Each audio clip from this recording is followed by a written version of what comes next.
Hello, John Masonbrink with Mechanical Hub. We are super excited to bring episode four of the Shop Talk Showdown with Hot Rod Rohr, his son Max Rohr, and Cody Mack will be joining the show in just a bit.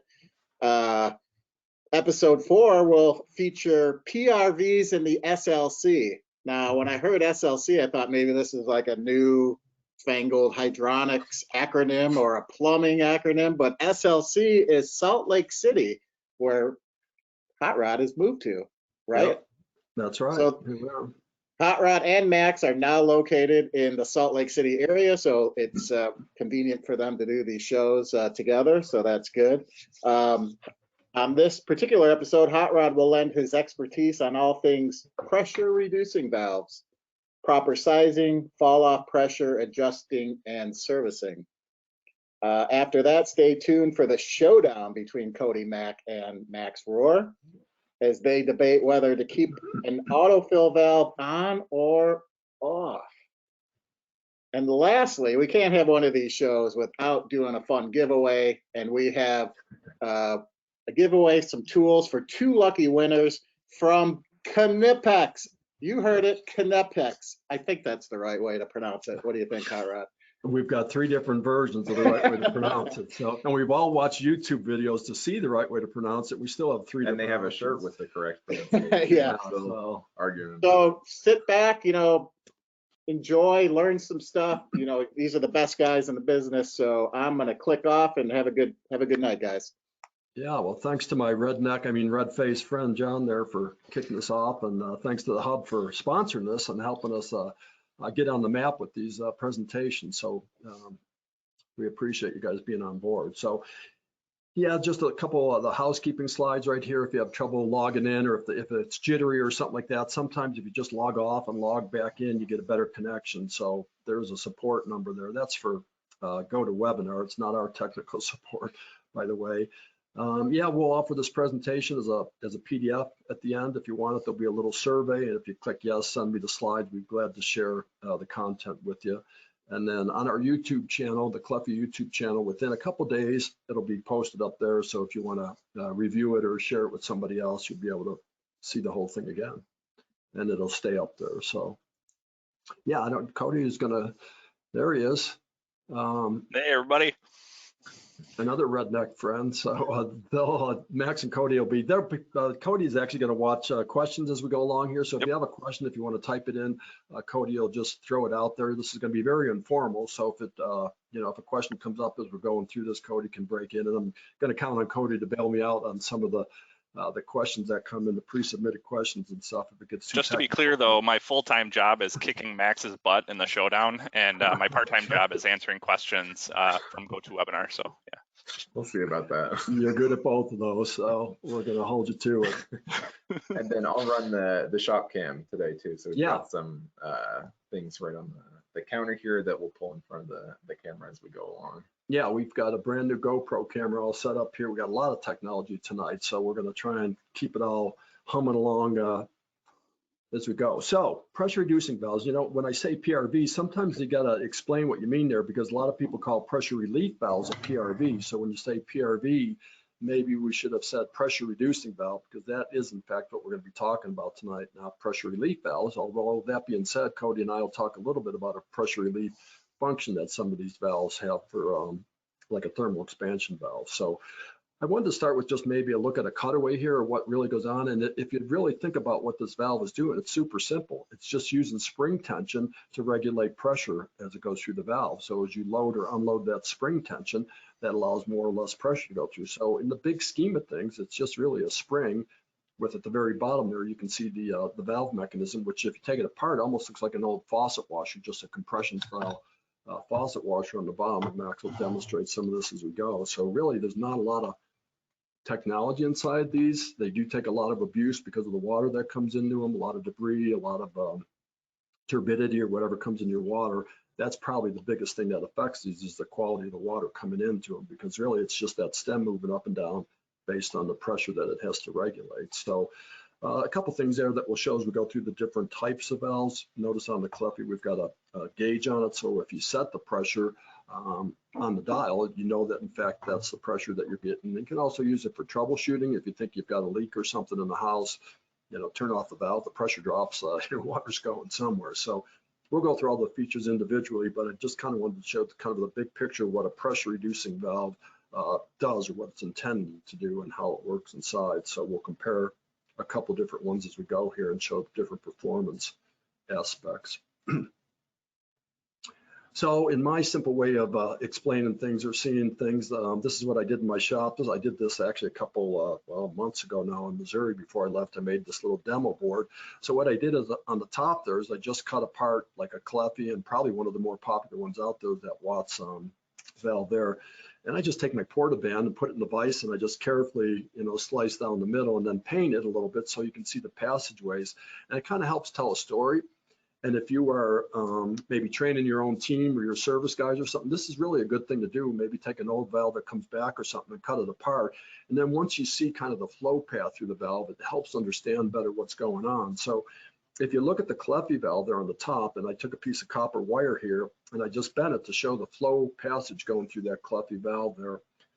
And what you'll notice is this is what's called an inverted style valve. So it leans at a little bit of an angle. So as the flow goes through there, there's really no right angle turns. Everything is intended to kind of flow through there smoothly or evenly. So that reduces the pressure drop going through the valve. So when you get up to high flow rates, if you've got a nice smooth passageway through there, you've got less pressure drop, you've got less potential to have noise, screaming noise at high velocities. So that's what we did there. And then we took one of the other brands and we did the same thing. And what's interesting about this valve, and it's a good valve, it's been around since I've been in the plumbing business. It's certainly the workhorse of the industry. But if you look just at the two different wires, so the water comes in on the left-hand side of that valve. The first thing it does, it hits a brass wall, which forces the flow up. Then it goes across the top of a little squish down port, and then it comes down through the center of the strainer in this type of valve, and it goes through the strainer, then it goes up around the valve mechanism and out the other side. So if you compare the two wires, the flow passage through the Caleffi as opposed to the flow passage through the other brand there, you can see that's the reason that you can get more flow through a valve. You can get a less pressure drop through a valve, or fall off pressure, we sometimes call that, is because we just made a smoother route for the water to get from A to B. So that's going to be key when I start showing you some of the testing that we did of the pressure drop as we get up in the higher flow rate. So on the bottom of this picture, you'll see what I did there is I fed this with 120 pounds of pressure on a 1-inch pipe, and then I did one valve at a time. I could see what's called the static pressure. That's the pressure coming into the valve, and the gauge on the downstream side of the valve would measure what's called the dynamic pressure, or when the valve is flowing water through it. And obviously there's going to be a difference in those pressures, and that's what we call the delta P, differential pressure. Delta P is a delta meaning difference of the pressure, the static pressure coming into the valve, and the pressure drop as it goes through the valve at whatever pressure you happen to set it at. And we can plot all that on an Excel sheet and show you how these valves perform. So what I think we're going to do, show the video. Yeah, we got a little video of what I did in my shop just to show you. And you could do this in your own shop or in your garage. Really, there's not a lot of technology to some of my test setups. But let's play that and see. See if it explains it.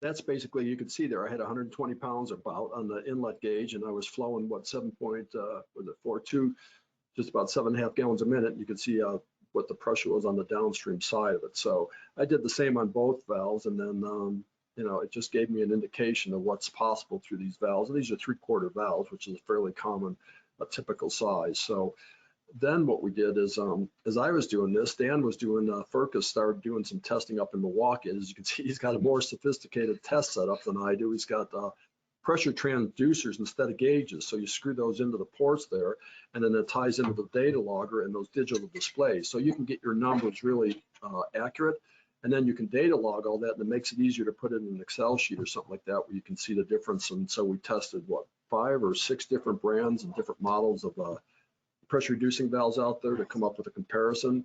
And then you can see like a digital flow meter on the right-hand side of the screen there. So it's a better way to compile data if you want to compare a bunch of different things instead of just writing things down like I do on a pad and a piece of pencil and a piece of paper to keep track of it all and then put it into a slide. So, and that's what you can do when you've got budget to buy equipment like that. So, and this is what Dan spit out with all that information that he accumulated from that test there. So what I wanted to show you is over on the left, there's the Caleffi, the 535 that we've been showing you here pointing out. And so you can see on the left axis there, we show the gallon per minute flow rate going through it from 0 to what, 25 there. Then PN is the pressure coming in. So we changed the pressure in our building to supply those valves to try them at different, typical pressures that you might see out there.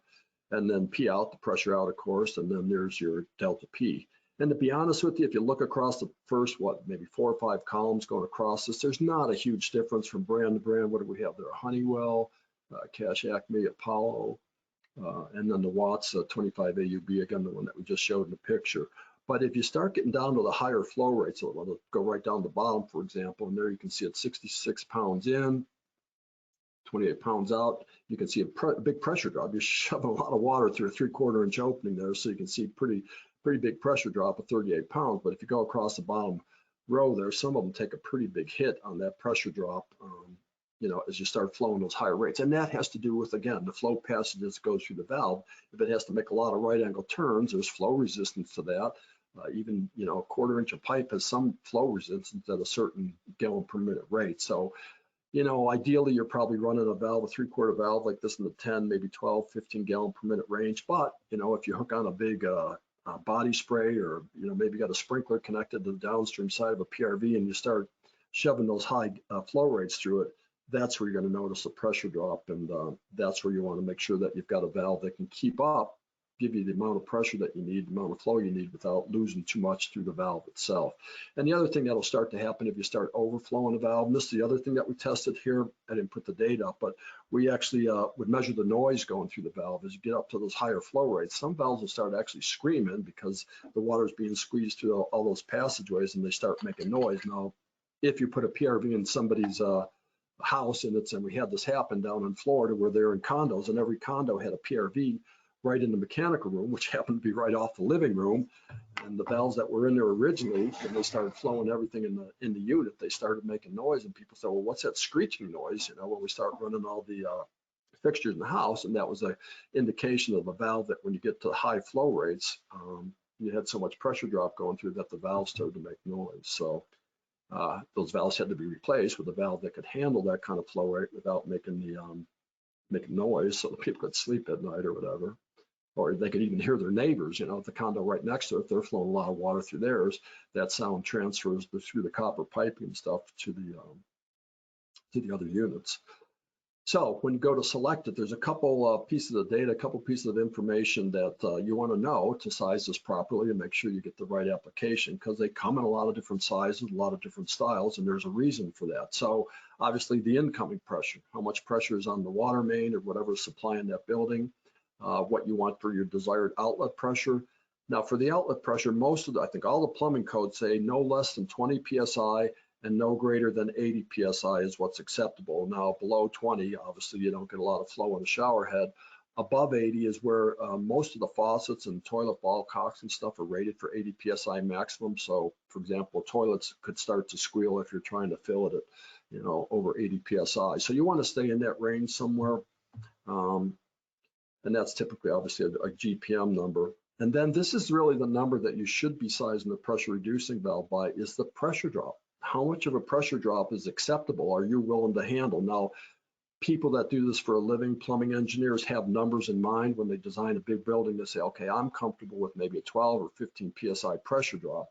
Now, if you have a valve that can't keep up with the flow and you're starting to, the graph I showed you, starting to see 20, 50 pounds pressure drop through the valve, yeah, that might not be acceptable. So that's really the number that you want to look at when you size a PRV. And when we get down to our sizing chart, you'll see that we don't size by GPM. We size about by, what's your acceptable tolerance for your pressure drop going through it. And then, of course, the type of connections you want on it. If you want, you've got one here that's got a combination of, what is that, a PEX and a press fitting on it. So if you want to mix and match your connections, you can do that with the union ends. And then I think we're one of the few valves out there that's actually rated for 180 degrees. So there might be a case in a condominium, maybe the hot water supply on the top of a high-rise building is at the top, so that you have to reduce the pressure on the hot water coming down. So this valve could be used on, domestic hot water pressure regulation also. So that's pretty unique about this valve. That can be used on hot water as well as cold water. All right, so this, and I'll have Cody help me with this a little bit, because this graph is what I've been explaining. So there's your fall off pressure on the left axis there. You can see we go from 1.5 all the way up to 20 PSI. And these are metric units too, because this valve gets sold all over the world. This is one of the most recognized valves in the world, by the way, this Caleffi PRV, pressure reducing valve. And so then on the bottom there, you can see the gallons per minute, or liters per second is the way we would say in metric units. So the red line there shows, okay, what is that, about 8 gallon per minute flow rate.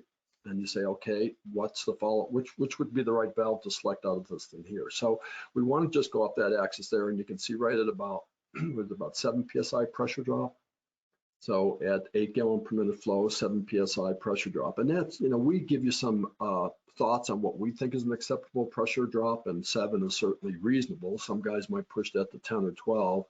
I think some of that would depend a little bit on how much pressure you have to deal with. If you've only got 40 PSI coming into the building, you probably don't want to take a 10 or 15 pound pressure drop, because now you're getting down to a pretty low flow on the shower head. So it really depends on what you expect or your customer expects, but that's really what you should size it to, is take this chart here and say, just because the pipe coming in the building is 2-inch doesn't necessarily mean that you need a 2-inch valve. I mean, you might be in this chart here, you might be able to get down, in some cases, down to 1.25 inches, a Caleffi valve that'll outperform what some of the bigger valves in the 2-inch or 1.5 inch size, because again, we got a better passageway going through there. So that's a way that you could save you or your customer money by saying, well, I'm not going to put a 2-inch PRV in that building just because it had one there before.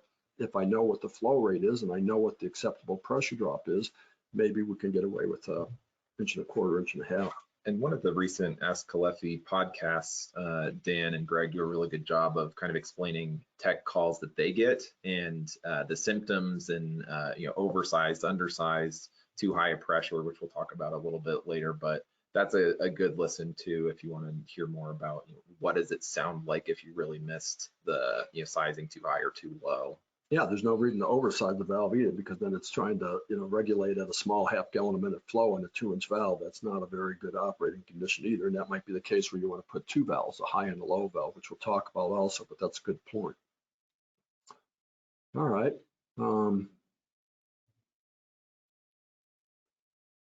Yeah, so at the bottom line, we talked about this again. We just want to reduce the high pressure to a usable pressure. We talked about the maximum flow rate. There's a slide there, and there's just a little install picture from one of our customers sent us that picture. And yeah, it can be put in outside like that. Another interesting thing about the Caleffi, which I don't know if we talk about a little bit, is you can see on the knob there, there's numbers on the knob to adjust it. And what happens is this, with the Caleffi valve, it has what's called a Geneva movement in it.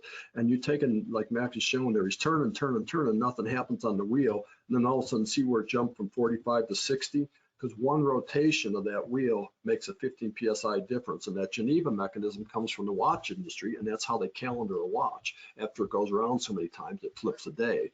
And so we put that in there, and it does a couple things. Number one, it makes it easy for you to turn it, because you can see even with pressure on this valve, I can turn that with my fingertips. I don't have to put a wrench on it like you do with some of the other valves, because I'm not working against the spring tension directly. And also we have what's called a pressure balance cartridge, and we'll get to cutaway, I'll show you, is that we use the water pressure coming into the valve on top of the diaphragm on the bottom. So now the pressure is helping me make that spring tension adjustment. I'm not working against the spring directly, like on the other valves, we had to put a 12-inch crescent wrench on it to be able to make an adjustment on it. So the combination of that reduction in the knob on the top, and also the pressure balance cartridge in there, makes it easy for you to just take your fingertips and change the setting on the valve if you want.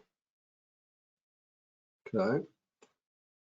Yeah, so we just talked about that. Up on the upper right there, we do have a compact version of this. Sometimes we have price sensitive jobs, in the tract home industry, they want, least inexpensive valve they can find. And you can see in the picture what we do there. We just take some of the features out. Number one, there's only one unit connection on that valve instead of two. You can see the top change where you don't have the fingertip adjustment on it. So we took a little bit of the brass out to take some of the cost, took some of the features out. It works the same inside. We've got that same kind of angled profile to it. It's easy to rebuild it, which you'll see here in a second, that you can take the cartridge out to get in there and just swap out the cartridge instead of having to disassemble the valve to do it. So if you need a price point valve, we have that available. We also have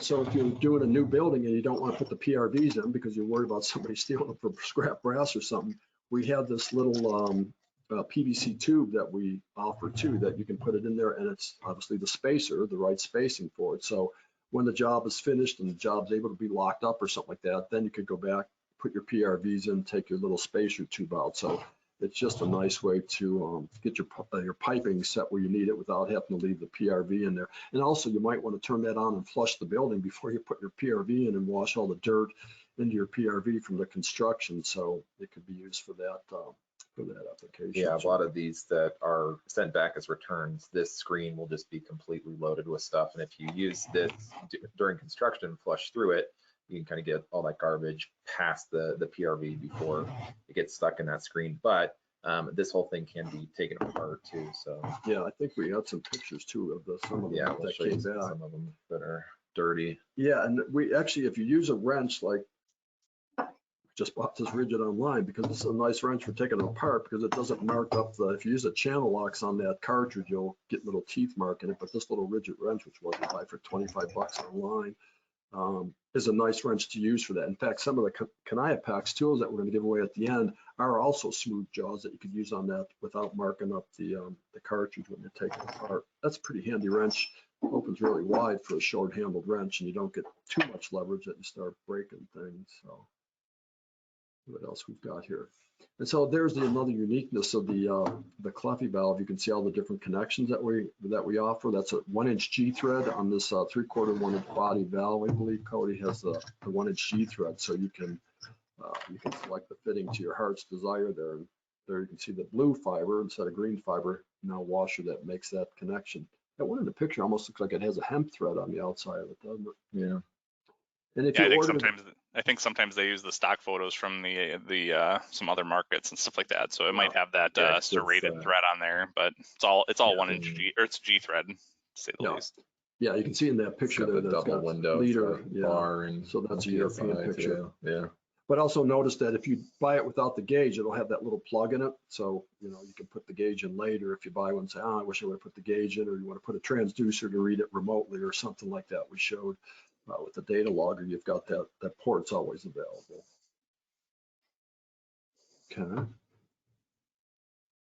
Yeah, so there's the operation, the principle, how it works. You can see the upstream pressure going through. So when the Caleffi comes in, goes through that angle, goes through that strainer. You can see we also have a much bigger strainer than some of the other ones. It is a little finer mesh too, but it goes around the whole cartridge, where in some of the other brands, the strainer is just in the flow coming into it. And we've seen particles get through that strainer and then into the valve. So we think we protect it best by having the mesh right at the cartridge there, and then it comes out with the cartridge. So if you do have to clean it or repair it or replace it, everything's going to come out. You don't have to take the separate cap off to be able to get access to your screen to clean it out, because that is a maintenance item, especially on the first startup. You're going to find that you have to get in there sometimes and clean out that strainer just from the construction debris that comes through there. Anything else that I'm missing on that, Cody or Max? I was just going to say, by taking out that jumper nipple, you just make sure you're not plugging up that PRV. Like you said, it's a really good way to plug up the aerators and all your faucets too. So, I mean, your dishwashers, your dishwashers. Yeah, kick it down the road a little bit. Yeah. Yeah. As long as we're not getting phone calls about it, we're fine. Yeah, we don't make dishwashers, so if your dishwasher doesn't fill up, it's not our fault. So yeah, and so one of the things that you want to keep in mind when you apply a pressure reducing valve is you'd like to stay in about a 2-to-1 reduction. So if you got 100 pounds coming in, you can reduce down to 50 pounds. Now, some of the brands, and we also go along with it, we say you can go as high as a 3-to-1 pressure reduction, but that's really That's really stressing that valve when you have to take it from 150 pounds down to say 50 pounds. So if you have to, you can go that high, but we'd rather, you know, stay a little bit more conservative on the how much pressure that we try and take in one step. Now, if you've got 300 PSI on your main and you got to get down to 45, 50, 60, whatever you want in your building, then you're going to want to look at putting a 2-stage reduction in it.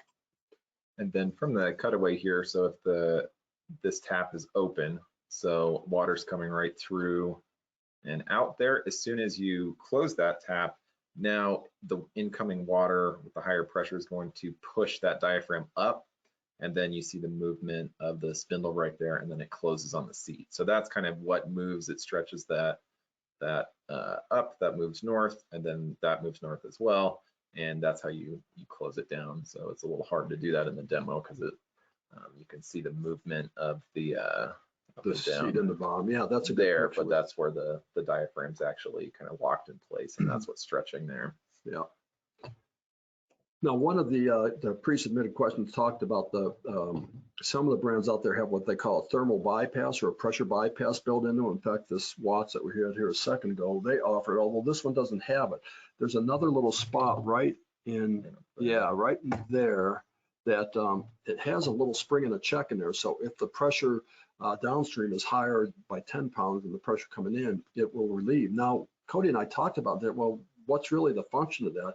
If you got a thermal expansion tank, this doesn't really substitute for that, because if the pressure coming in is higher than the pressure going out, it's not going to relieve back. And if you've got a backflow preventer somewhere else in your building or out on in the meter yoke out at the street or wherever your meter might be, then you don't have any way to relieve that pressure back anyway. So maybe there was a time when there wasn't so many backflow preventers being applied that made sense, but we feel that a thermal expansion tank is a better way to address that pressure. And Cody, you had a better explanation this morning of your thoughts on that little thermal bypass pressure relief port. Yeah, we get quite a few phone calls about it. I mean, it seemingly is a feature by everybody's mentality, but like I said, if you've got high pressure, you need the PRV, and if you've got a standard residential application with a pressure relief valve that has a blow off pressure of 150 or whatever, it's probably going to start weeping a little bit before that, and if your upstream pressure of that PRV, the pressure reducing valve, is higher than 150, you're not going to bleed enough. You're not going to bleed backwards anyways, because it's too high coming in. So you're an expansion tank is going to be necessary no matter what, and it's really a very dated feature that what I always say is, once the municipality gives you the water, they don't want it back. They don't want to see it come back through the line or anything like that. That's why they're so adamant on backflow prevention. It's a selling feature that we get called out and so, well, your competitors have that in there. And so we explain it like Cody just said, well, why? What do you think you're going to accomplish by having that in there? Because I just went to the competitors and I read their information about that, and it says it doesn't guarantee that your pressure relief valve on your water heater isn't going to go off, because as Cody explained, if the pressure coming in exceeds that, yeah, the pressure relief valve is going to go off regardless if you have the bypass or not. So anyways, to make a long story long, we don't have it. We don't feel that there's a need for it. And a thermal expansion tank is a better way to address it. So causes of failure, as you can see in the slide here, water hammer. Anytime you've got a city water main that is ascending a lot of pressure, or they've got the pressure spike where somebody shuts off a fire hydrant really quickly and the pressure spikes up to 300 PSI, that's a hard thing for a pressure reducing valve to handle, a spike and a surge like that. We just talked about the thermal expansion, the pressure coming back against the valve because the water heater's heating it up to a higher pressure, and stuff getting into it. We keep, there's a fine line with strainers, how fine you can make it to catch everything that could come in there, yet not plug up the first time you put it in there. Solder, I've seen solder flux plug up a fine mesh strainer like that if somebody put too much in a valve that they sweat in there. So, we try and give you enough protection without, building in a problem. And then same wrench for service too, to take this apart. That's a nice smooth thread. You can use a channel locks or something like that, but it is, it's a polymer, so it'll mark it up a little bit. Yeah, I'm a big fan of tools and a wrench that's right for the job. A lot of people just take a channel locks and use it for pretty much everything. But, like I say, for the cost of that wrench, it's a pretty handy thing for both the G-thread nuts going onto it. It fits those nicely, as well as having to service that cartridge. So, all right. those smooth jaw wrenches, they also double as a hammer, just like every other tool in my tool bag too. So that's always a big plus. Everything's a hammer unless Everything's it's a a hammer. screwdriver, and then it's a chisel. Yeah. Yep. Yeah. And so, yeah, there's one that came back to us as a warranty claim that said, well, your valve's not regulating anymore. We want a new valve. And they said, okay, send it back. And we gave them a new valve. We're pretty easy about warranty claims. And then Cody takes it apart. And obviously that didn't leave, we don't think it left the factory looking like that. So that came through probably the very first time that valve was turned on.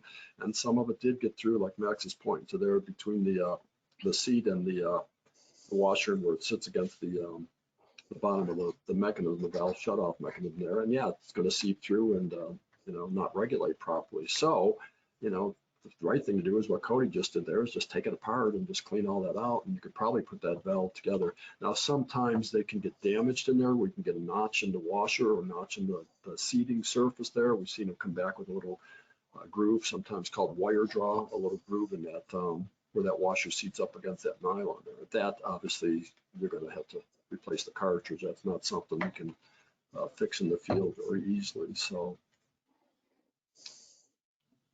yeah, and that's another thing about the gauge. If it's in a building where somebody would look at it occasionally, the homeowner or a building maintenance guy or something like that, and if you see the pressure is going up, obviously it means something in the valve is going wrong, and it's time to take it apart and service it. And most of the time you can just clean it out and put it back in service if you catch them soon enough. If it's gonna, keep leaking through there, it can actually wear a little groove into that seat or that seal there. So what else we have on there? We talked about, yeah, and the tamper-proof screw on the top. So if you get it set to where you want it, on a homeowner, you don't want them jacking around with it, you can lock that cap down. So it's it would make it hard for somebody to change the pressure, not impossible. So yeah, there you can see a little shorter length on this this compact version. So if you have to replace one of another brand that's a little bit shorter, this one would be would possibly fit in there. You just have to put an adapter on the discharge side of it. And then still a single union on that product, yeah, 533. Yeah, as long as you got room to spin it onto like an adapter on the other end, you've got a union on one end, so that's still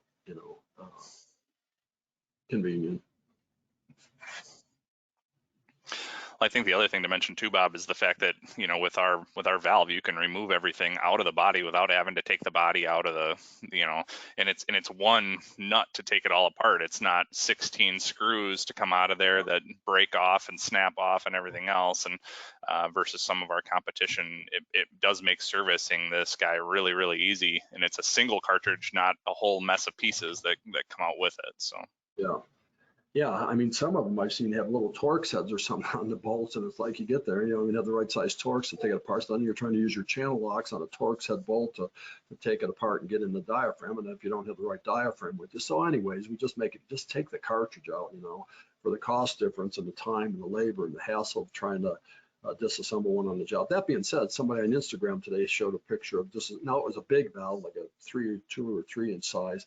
And he showed taking out all the bolts, taking the diaphragm and doing the diaphragm replacement. Certainly that's doable, but it's usually a 2-tripper because you're probably not going to have that diaphragm with you when you go out on that service call. So if you keep a cartridge on the truck, it'll fit, fit the valve. Okay, I think we talked about this here, the fall-off pressure.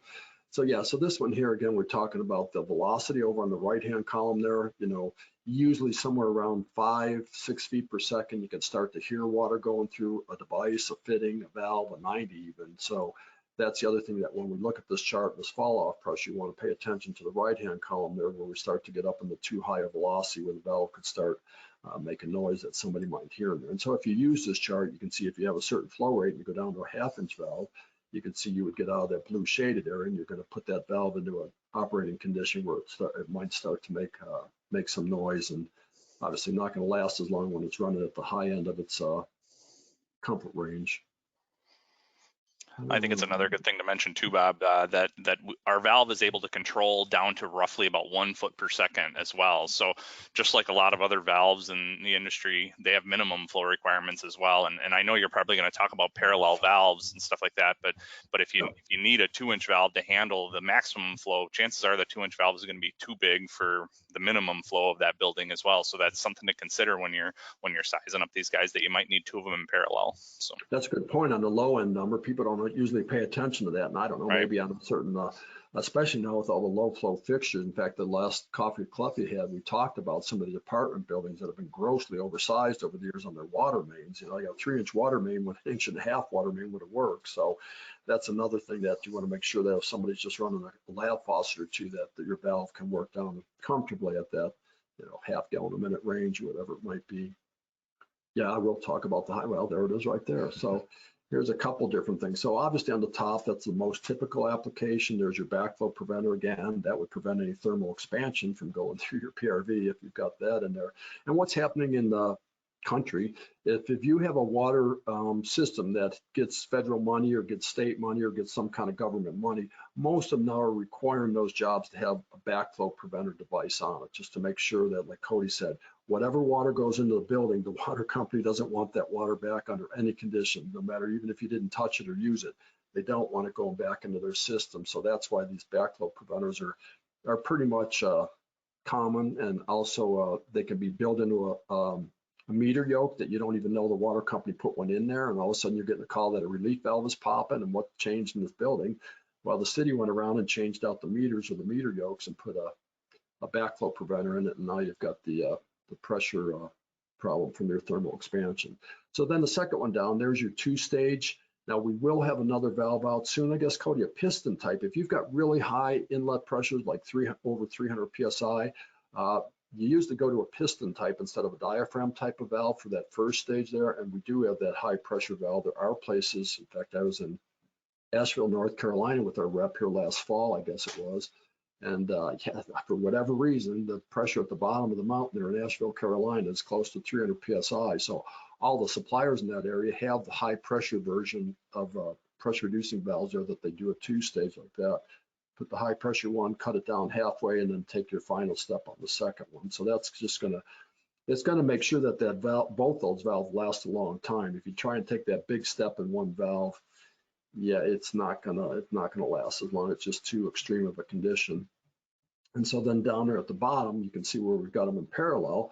And so like Cody said, if you've got a big apartment building where you want to make sure you've got good accurate regulations at low pressure or at low flow conditions, it's going to go through that smaller valve. And I think you set these with what, about a 5-pound pressure differential, as I recall. Cody, you set the one lower than the other. So most of the water goes through the small one until it can't keep up.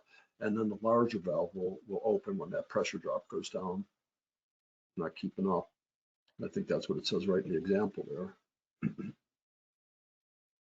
Yeah, and call us if you need application help or something like that, or if you know. What we find most of the time is people don't know how many GPM their building uses or requires, unless you do an analysis on it or measure it for a couple of days or a week or something like that.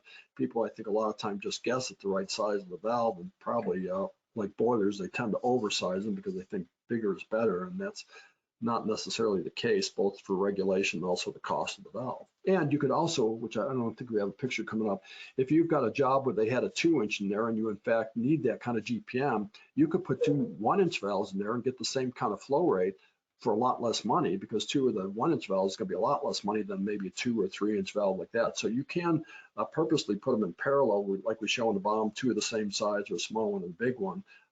And it gives you some redundancy too. So if one valve goes down, you can isolate it off like we show in the picture there, service it, and keep the building running on the other one. So some people put 2 valves in just for that, that redundancy, and also to take a little bit of cost out of the job. Okay, I think I'm getting close here.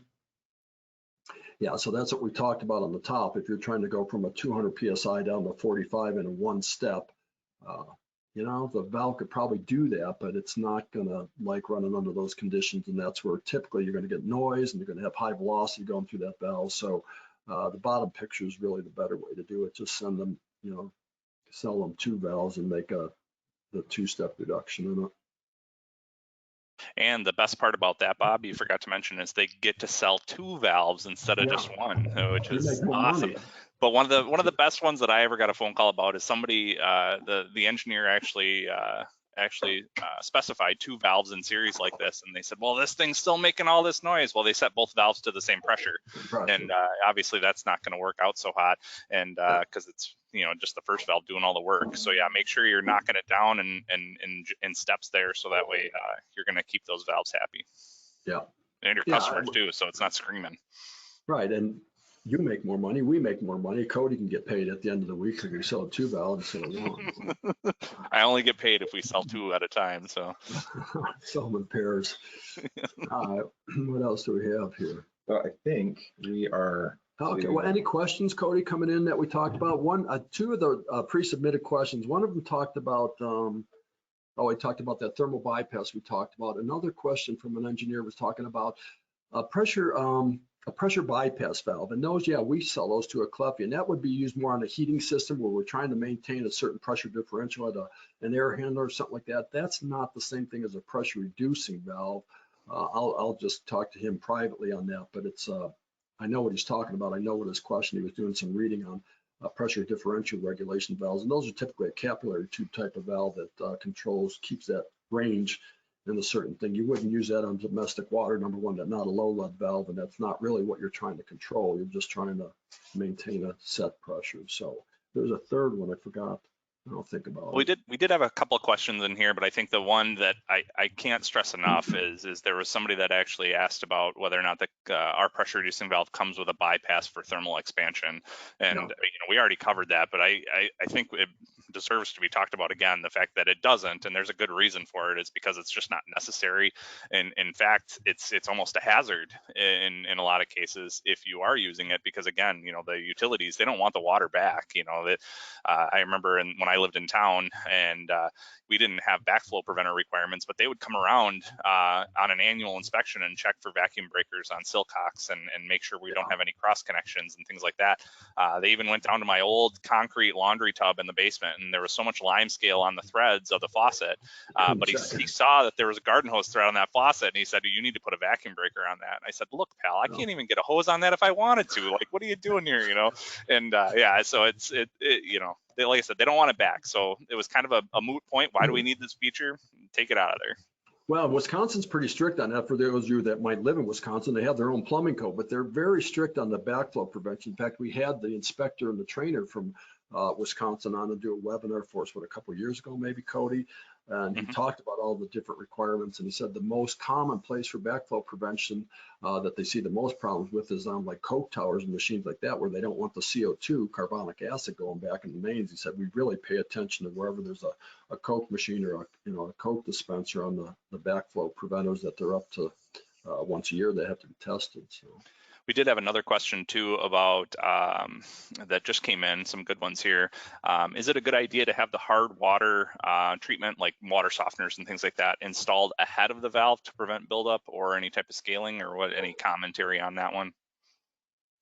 Yeah, I never really thought about that, but certainly anywhere that you have hard scaling water, depending on how hard it is, you want to keep it out of any valve, whether it's this valve or the mixing valves or the faucets up on the shower. So I don't see any problem putting the water softener ahead of this, as long as the softener can take the pressure. That's before the PRV. That would be my only question, what the softener itself is rated for.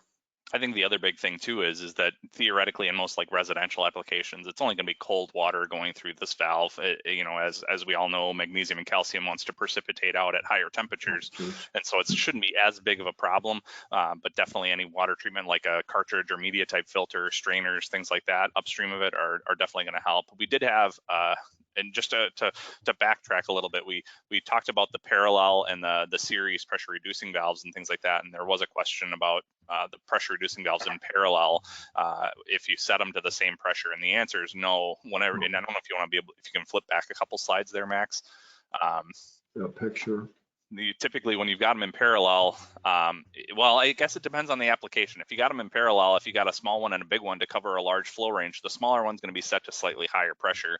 But if you do have them in parallel because you would just want redundancy and you need it for the flow requirements, then obviously you set them both to the same pressure.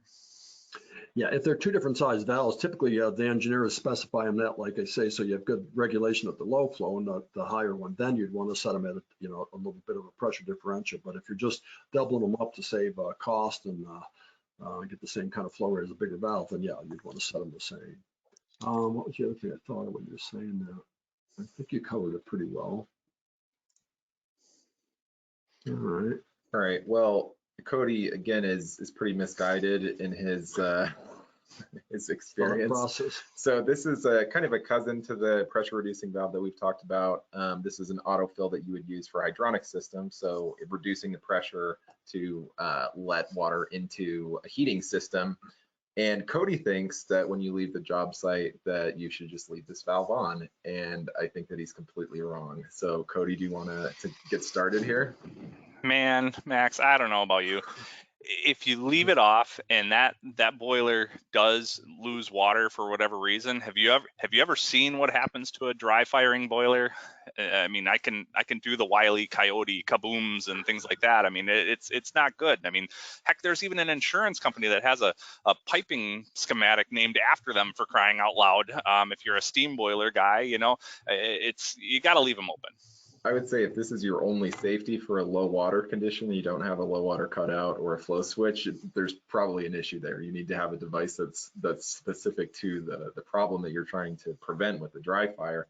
So the issue that I have is if you leave this on and there's a leak in the system, it's like putting a piece of electrical tape over a check engine light. You don't know that you're feeding fresh water into this system for years and years and years, and then it scales up. And the phone call you get is that, hey, my boiler's not working. It turns out the heat exchanger, the expensive stuff, is all scaled up and full of garbage. And that's what I want to prevent. So I would just twist this right here and turn it off as soon as you leave the job site. And you know that you're not going to have that longer term issue, or you will find out about it and you go fix the leak. You know, you make a really good point, Max. I'm going to go home right now and I'm going to turn off the water main to my house, because by your very definition, if we have a small leak in the house somewhere with our potable plumbing, we can't leave that on all the time. So I'm just going to tell my wife that every time she wants to wash her hands or go to the bathroom and flush a toilet, that she has to go downstairs and turn on the water main to the house. And that's perfect, because I think the insurance company will give me a reduction in my insurance costs too. I mean, it's beautiful. It's a great idea, Max. Great. All right, I'm glad we can agree that you're going to fix the leak that's causing a big black mold. I'll fix it by turning the water off. It won't leak anymore. It's all good. It's all good. Get a Wi-Fi valve that you can do with your phone. Exactly. Yeah. I mean, with the days of all these fancy smart valves that monitor all the water flow that's coming into your house and can shut it off and all this other fun stuff, why can't you just leave it on, Max? Why not? I'll say that just a slow drip through here, if something froze, that ends up in some part of your house that it shouldn't be, and that's just a runaway leak while you're on vacation for, you know, Cody's big ski vacation over Christmas or something like that.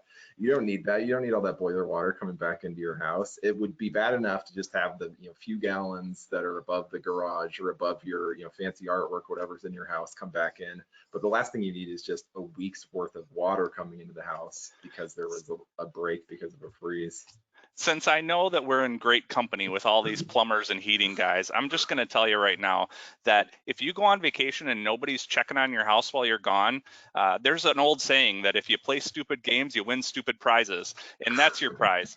You know, you get what's coming to you, you know, and it's just one of those things. You got to have people checking on your place while you're gone, especially if it's going to be that cold to where you're going to freeze up pipes.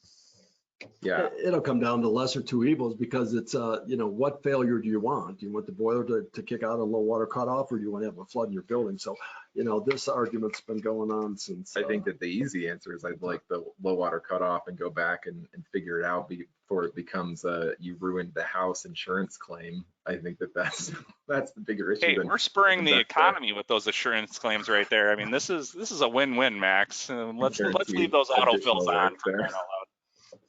All right, I think we should turn them off. Why don't we put it to the audience and see what the decision well, is. and it's even a hard here. position for a manufacturer to take, because as I go through the other brands and see what their recommendation is, I mean, some say on, some say definitely off, and then people say, well, why do I even put it in if I'm going to turn it off? Why don't I just fill it up and take it with me?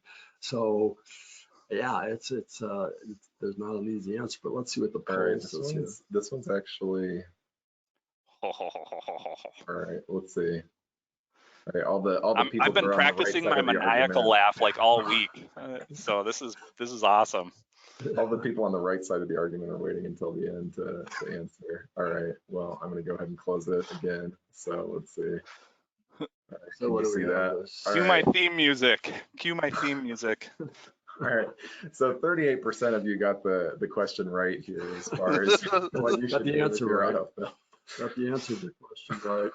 So you're all All gonna get a right. prize, 38% will get a prize. Yeah, so I'll reach out to the people who answered that correctly and give them a pat on the back. So A new Cadillac, a toy Yoda, a little. A Toyota, yeah. all right, well, Cody's the big winner again, not in having the question correct, but getting the most votes. He must be calling all you guys before this starts and giving out Money gift talks. cards or Money something talks, like that.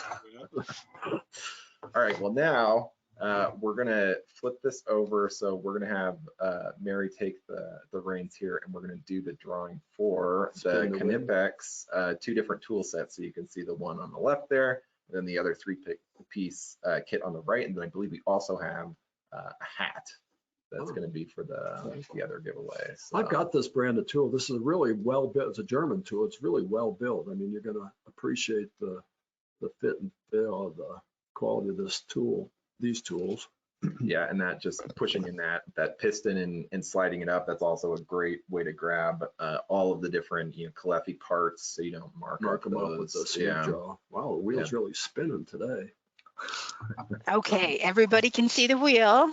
Yep. Your fingers are crossed. So we are giving away actually 3 things. So I'm going to be picking 3 very mysterious alphanumeric numbers. Max, do you have, let me just ask you, do you have the list to interpret these codes? I do not. I don't have that open. Okay, so no worries. I am going to pick 3, and then I'm going to switch it back to Max, and we will determine who those winners are. So here we go. Good. All right. Wow. All right. Okay. Brace yourselves. That's lucky AH2. Is that the initials of the person? Yeah, so it's a little coded there, so I don't give away everybody's names. Okay. But if your name starts with an A, you're You're gonna be in good luck. Yeah. Okay, and our second winner, ooh, KH52. Okay. Good year. And one more spin here. Okay.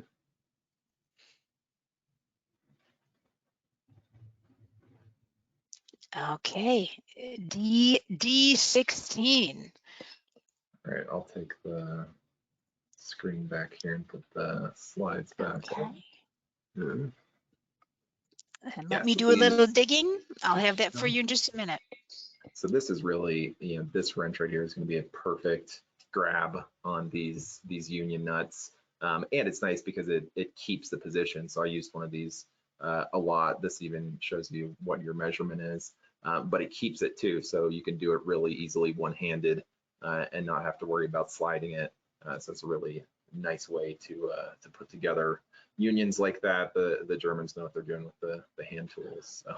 I think the other big thing though too, Max, is to make sure, especially with our unions, with the sealing washers that go in there and everything like that, you don't need a lot of torque on those things. I mean, we can't stress this enough. I mean, you get them hand tight and you just go a little bit further than that. You got to snug them up just a skosh. And so, putting that 2-foot pipe wrench on any one of our unions is just about the most worthless endeavor, because what happens is that it actually squishes that sealing washer so much that the sealing washer loses its ability to rebound and make up for any expansion and contraction and everything in there. So you want to make sure that that you don't over torque these unions, despite the fact that it goes against every grain in our body to not put the biggest wrench on there and tighten the living daylights out of it. You want to make sure that you're not tightening it down too much. Well, and probably the smallest wrench there on the right, the plier wrench there would open wide enough to be able to do that and not give you too much leverage to squish your gas. It's called a compression set, I think, where the washer needs to be able to take up that difference. So we went to a thicker washer. One of the workarounds for that is, we went to a 3 millimeter instead of 2 millimeters. So we do have a little bit more wiggle room, if you want to call it that, with the new washer to try and alleviate some of those problems. But we get them back for the same reason that we get other things back, and we see them and they're squished down to like a paper thickness. So how do you get the washer to squish down that much? So they, over tighten it. So. Well, gentlemen, I have some very good news for 3 very lucky people. The first winner is Adam Hill, also known as AH2. He has won a 3-piece alligator set with pliers. Okay.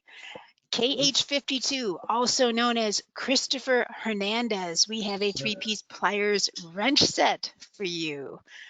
And the most priceless of all, Dan Dashney, DD16, is going to receive a Kennepex hat and an official Shop Talk t-shirt. So I'll be reaching out to our winners, I think it's the and shirt I will that get we're wearing the, right here. oh yeah, Yeah, look at that. our Oh, model yeah, Cody. yeah. Styling and profiling, you know. Yes. Thank you, ladies and gentlemen. Well, congratulations, guys, on the winners. Yeah, that's awesome. And thanks to Niapex for supplying that. And we've got a nice giveaway for next month too, which will be kind of the season finale for the summer anyways. So stay tuned for that. And yeah, we actually have people contacting us now to give away things. And I heard today that the first tool that we gave away took a little while to get there because the company was out of them after all that. So it's a lot of shortages these days in products and tools and everything. So sorry that it took so long, but they do Next- have Next time, Bob, we should give away 2x4s and plywood. Yeah, that'll be. The masses would be. Yeah. You can choose a A sheet of Rolex plywood. or a trailer load of Yeah. plywood. All right, and then yeah, so the next Shop Talk Showdown is going to be all about tools. So that'll be kind of a fun one that we'll go through different tools that are useful for the plumbing and heating trades. And Eric Ani will be back with us to talk about some of his favorites. And we'll have the camera on to kind of show some applications and when they shine at specific tasks. So that's May 24th. So keep that on your calendar. And then I guess we'll do, that's our last slide. If we've got any other questions that came in or. We had a few questions, but like some of them were more like future product offering type questions. I will say too, you know, as far as a manufacturer, just to cover our liability and everything like that, you know, if you know, when we talk about leaving the autofill on and things like that, just use some common sense is what it boils down to. Wait You know, a second. I think, Wait a second. Are you now I that know, you're the big I know, winner? You're I know, I won. It's fine, you know, but I'm just saying, like, if you've got a But the vacation correct house in the answer mountains, is- yeah, if you got a vacation house in the mountains, don't leave the thing on. You know, chances are you're not going to leave the water onto the house anyways, so the autofill won't work anyhow. But just, you know, keep that in mind. You know, it's one of those things where obviously, you know, you want to try and again use a little bit of, you know, what's Yeah. between your ears. And I think that one of the probably the compromises that we could find would be a glycol feeder or something too. For So sure, especially yeah. if you do have you know, a system that you've got some, you know, 30% blue propylene glycol that you're mixing with, put that into your, you know, your fill box and then fill from that, not just from the street. And that's For gonna sure. be, you know, it'll take that little, you know, gulp of air so you don't get the call back, but you're not going to have a complete runaway.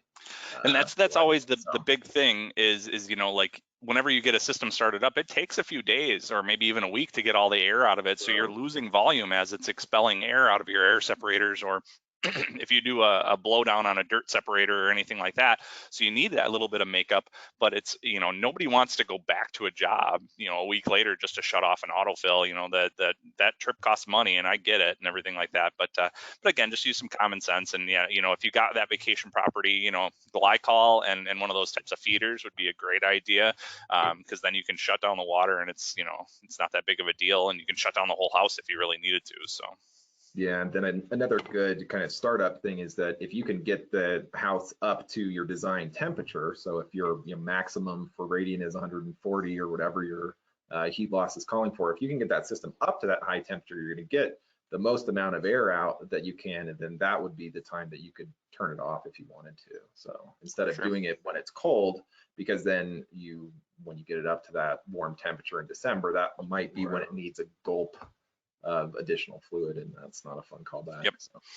Same idea in the summer. You know, I mean, if you're off because of warm weather shutdown and stuff like that, just bypass the outdoor reset and fire that sucker. Get it up to temperature, even though it's 80 degrees outside, because that's going to prevent a callback in the future. Because I guarantee you think you filled that thing, and I guarantee that there's a gulp of air somewhere out there that's going to airlock you, and you're coming back. You know, it's just a little bit of CYA, if you know what I mean.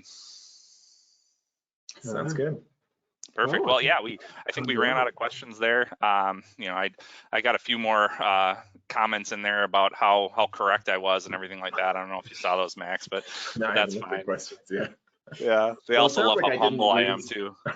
Sounds like I didn't lose as bad as some of the Facebook groups or whatever that had the same questions over the years. That somebody was telling me that it was 95% of the people were saying that you should leave it on. So Yeah. hopefully I did the To argument be a little fair, better justice. to be fair, I've only seen the horrible outcomes of a autofill being left on one time, and that was, again, an unoccupied property where somebody turned all the thermostats way down, and lo and behold, I didn't know it. There was actually a radiant manifold in an exterior wall that was in a closet, and I'm like, we didn't do the job originally and everything, and needless to say, that was the day that I learned that PEX A will burst sooner or later, and it made a big mess. But Face the move, yeah, it happens. yeah. But yeah, perfect. Well, great job, guys. Great job, Hot Yeah, Rod, thanks, Max. everybody. Yeah, thanks. Yeah, And thanks for we'll joining us. see you again John. in May. So let me go back to the graphic for next week. So that's our next month. So that's up. So May 24th, we'll see you again for Shop Talk. Yeah, All right. Thanks, everybody. Have a good night. thanks. See you.